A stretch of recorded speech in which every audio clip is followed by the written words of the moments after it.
नाज़रीन, अवामी न्यूज़ में ख़बरनि जो सिलसिलो जारी है। हिन वक़्तु असीं तव्हांखे इस्लाम कोर्ट में ख़बर ॾींदा हलूं त इस्लाम कोर्ट में चौपाए माल जी हर ख़मीस ते लॻंदड़ पिड़ी में सरेआम गैर क़ानूनी टैक्स जी वसूली कई पई वञे। एंट्री फीस 2% वसूल करण बदिरां फी वॾे नंग ते 2000 ऐं नंढे नंग ते 300 रुपया वसूल कया पिया वञनि। समूरे मामले ते इंतज़ामिया मुकमल तौर ते ख़ामोश है। ठेकेदार ग़रीब मालवंद खे ॿिन्ही हथनि सां लुटण में रुधल है। डीसी थर पार्कर खे नोटिस वठण ऐं मुलवसनि ख़िलाफ़ क़ानूनी कार्रवाई करण घुर्जे। असांखे ठेकेदार तरफ़ां चयो वियो है त ॿाराड़ी जे माण्हुनि खां 200 खां 250 रुपया नंढे माल जी लिखाई वठी ऐं शहरनि खां रिआयत कयूं। मुंशियुनि सां ॻाल्हि ॿोल करे हक़ीक़त तां पर्दो खणी छॾियो। माल पिड़ी गैर क़ानूनी हुजण जो पिणु इंकशाफ। प्राइज़ तोड़े रेट लिस्ट न मिली सघी है। थर जा मिस्कीन मारूड़ा ॿिन्ही हथनि सां फुरजण लॻा आहिनि।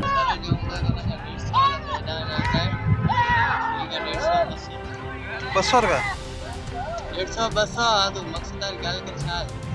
मज़ीद खबरों और तफसीलात के लिए विजिट करें हमारी वेबसाइट www.awamiNewsHD.com।